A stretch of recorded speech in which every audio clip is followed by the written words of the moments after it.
लोकसभा चुनाव के छठे चरण के लिए निर्वाचन आयोग ने अभी तक जो अप्रॉक्सीमेट डेटा है वो जारी कर दिया है। उसके मुताबिक अब तक छठे चरण में 8 राज्यों में 61.84 61.84% मतदाताओं ने अपने मताधिकार का इस्तेमाल किया है। पिछली बार इसी चरण में ये डाटा 64.79% था, यानी 64.79%। यानी इसमें हम बात करें तो लगभग 3% की गिरावट है। अगर छठे चरण में बात करें तो सबसे ज्यादा वोट पश्चिम बंगाल में 80.14% मतदाताओं ने अपने मताधिकार का इस्तेमाल किया। वहीं दूसरे नंबर पर ओडिशा रहा, जहां 70.99 यानी लगभग 71% लोगों ने अपने मताधिकार का इस्तेमाल किया। तीसरे नंबर पर झारखंड है, जहां 64.22 64.22% लोगों ने अपने मताधिकार का इस्तेमाल किया। इसके बाद नंबर आया कल्चर के नाम पर, जहां एग्रीकल्चर है, हरियाणा के लोगों का, वहां 62.43 यानी कहें तो 62.43% मतदाताओं ने अपने मताधिकार का इस्तेमाल किया। पांचवें नंबर पर दिल्ली आती है, जहां 60% से 2% कम यानी कहें तो 58.03% इतने लोगों ने यानी 58.03% लोगों ने अपने मताधिकार का इस्तेमाल किया। छठे नंबर पर बिहार आता है, जहां 55.21% लोगों ने, और सातवें नंबर पर झारखंड, जहां 54.46 लोगों ने अपने मताधिकार का इस्तेमाल किया। आठवें नंबर पर बात करें तो सबसे फिसड्डी उत्तर प्रदेश रहा, जहां 54.03% लोगों ने अपने मताधिकार का इस्तेमाल किया। सबसे बड़ी उपलब्धि रही जम्मू कश्मीर में, जहां 40 साल बाद इतना तगड़ा मतदान हुआ है। जिसमें हम बात करें तो श्रीनगर में जहां 2 से 3% 5% तक मतदान होता था, वहां 38.49% लोगों ने अपने 38.5% समझ लीजिए लोगों ने अपने मताधिकार का इस्तेमाल किया है। सबसे ज्यादा जम्मू रीजन में यानी जम्मू सीट पर 72.22% लोगों ने, यानी उत्तर भारत के बाकी कई राज्यों को पीछे छोड़ते हुए जम्मू रीजन में जम्मू सीट पर 72.22 लोगों ने अपने मताधिकार का इस्तेमाल किया। इसके बाद नंबर आता उधमपुर का। उधमपुर में 68.27% लोगों ने अपने मताधिकार का इस्तेमाल किया।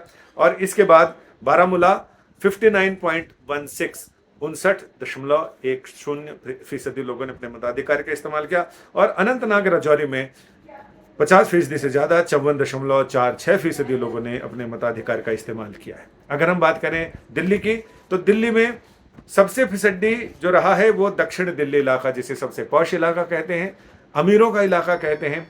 वहां के लोगों ने लगता है या तो चुनाव को लेकर गंभीरता नहीं दिखाई, या फिर चुनाव के मुकाबले उन्होंने ठंडी जगहों पर जाकर अपने आप को ठंडा करने की योजना बनाई, इसलिए वो घर से नहीं निकले। या तो मौसम ने डरा दिया, या फिर ऊंचे पहाड़ी इलाकों ने उनको लुभा लिया, लोगों ने छुट्टियां मनाई।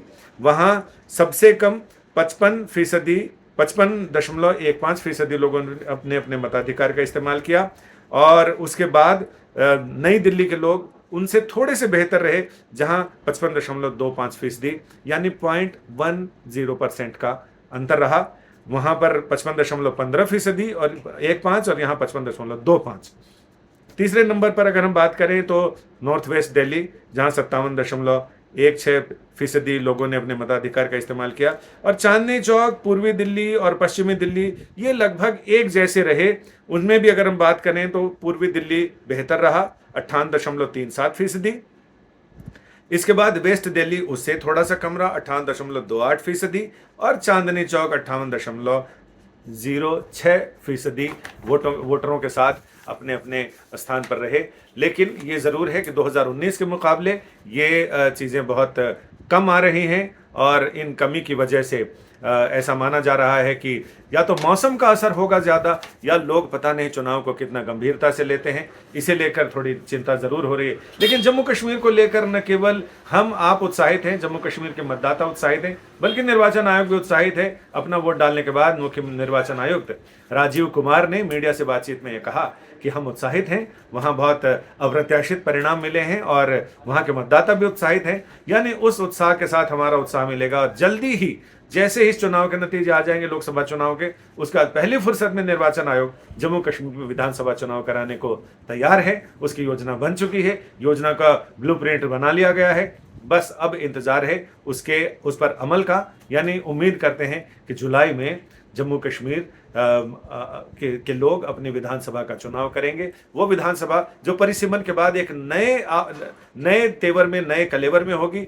यानी कुल 90 सीटें यहाँ पर विधानसभा की तय की गई हैं, परिसीमन आयोग ने तय की हैं। और इसके साथ ही हम बात करें तो पीओके की भी सीटें वहाँ हैं। और हम उम्मीद करते हैं कि इस चुनाव के बाद, यानी नई लोकसभा बनने के बाद, जल्दी ही उन सीटों पर भी सदस्य आए और विधानसभा अपनी पूर्णता को प्राप्त करे। संजय शर्मा, चुनाव आज तक के लिए, दिल्ली से।